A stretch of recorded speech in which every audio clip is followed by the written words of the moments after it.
Wakizungumza baada ya kukabidhiwa jokofu hilo, wananchi pamoja na wenye viti wa vijiji wamesema jokofu hilo litakuwa msaada mkubwa kwao, wakiahidi kulitunza.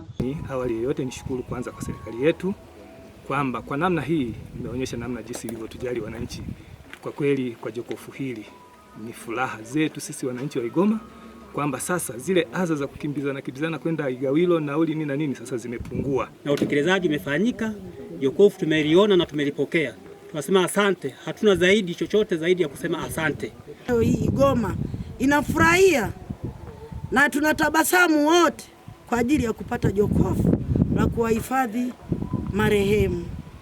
Tunaishukuru sana serikali yetu na pia tunaahidi kuwa jokofu hili ni jukumu letu sisi kulitunza.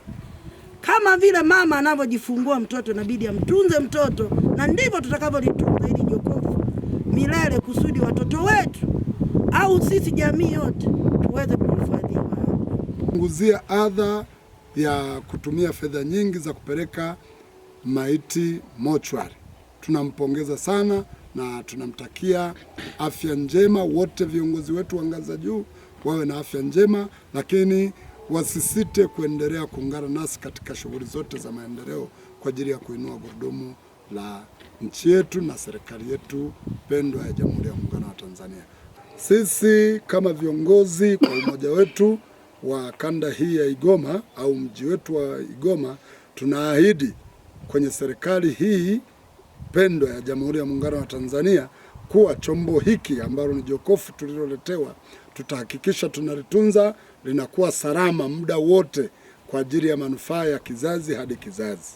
Andrew Mwaipopo ni diwani wa kata Igoma, ameishukuru serikali kwa hatua za haraka walizochukua, huku katibu wa mbunge wa jimbo la Mbeya Vijijini Emmanuel Mkoma kwa niaba ya mbunge Patari Shida amesema wamekuja kutekeleza ahadi walioahidi kupitia diwani wa kata hiyo kuwa ndani ya saa 48 jokofu itakuwa limeletwa. Wananchi wa Igoma, awali ya yote namshukuru Mwenyezi Mungu kutuamsha leo salama, lakini zaidi ni jawabu ya kero tulikuwa nayo jana.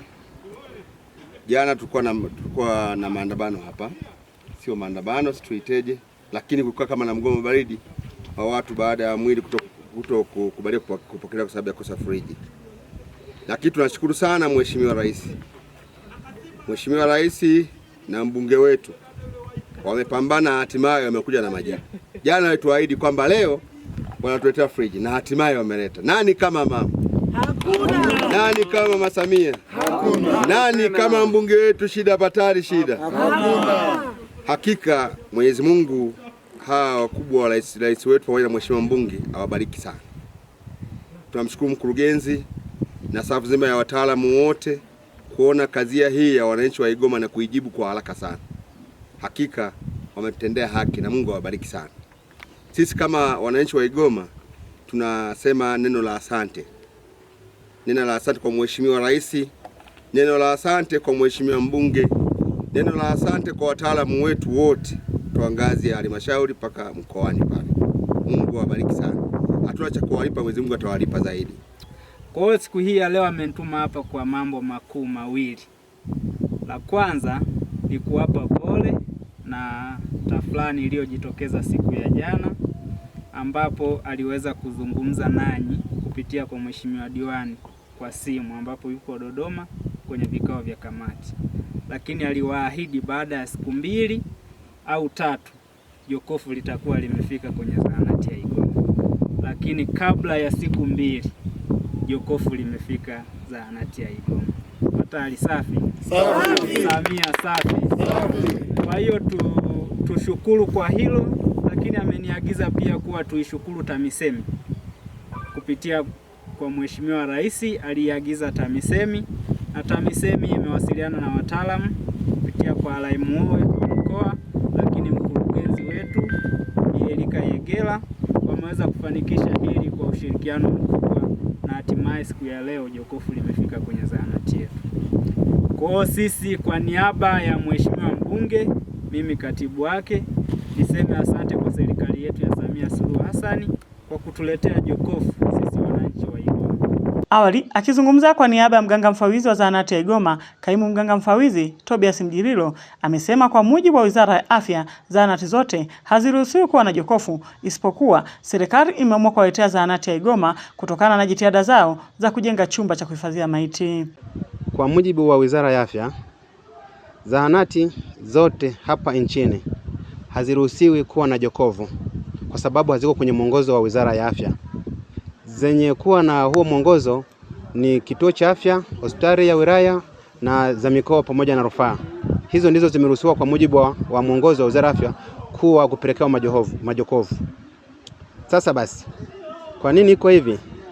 Ni kwa sababu tayari wananchi wa Igoma kufuatana na shida ambazo wamekumbana nazo hapa kwetu Igoma, waliamua kujenga mochwari hii. Waliamua kujenga mochwari kwa ajili ya kusogeza huduma zao kwa ajili ya ndugu zao wanaopoteza maisha hapa Katani, pamoja na gharama ambazo kwanza zipata kupeleka marehemu wao kwenda huko hospitali za Igawilo na Inyara kwa ajili ya kupata huduma hiyo ya mochwari. Hivyo basi, kufuatia na jambo hilo, serikali imeamua kuwapatia majokofu haya, na wameomba sana serikali kwamba yatunzwe vizuri ili yaweze kutusaidia kama tulivyoomba. Jokofu hili linachukua almost watu 6. Kwa hiyo ni kubwa, tuseme ni nyingi kwa mahitaji ya kwetu hapa kwetu kijijini. Kwa hiyo tunawashukuru sana. Kutoka hapa mkoani Mbeya, mimi ni Jacqueline Mwangama na hii ni Clouds Habari.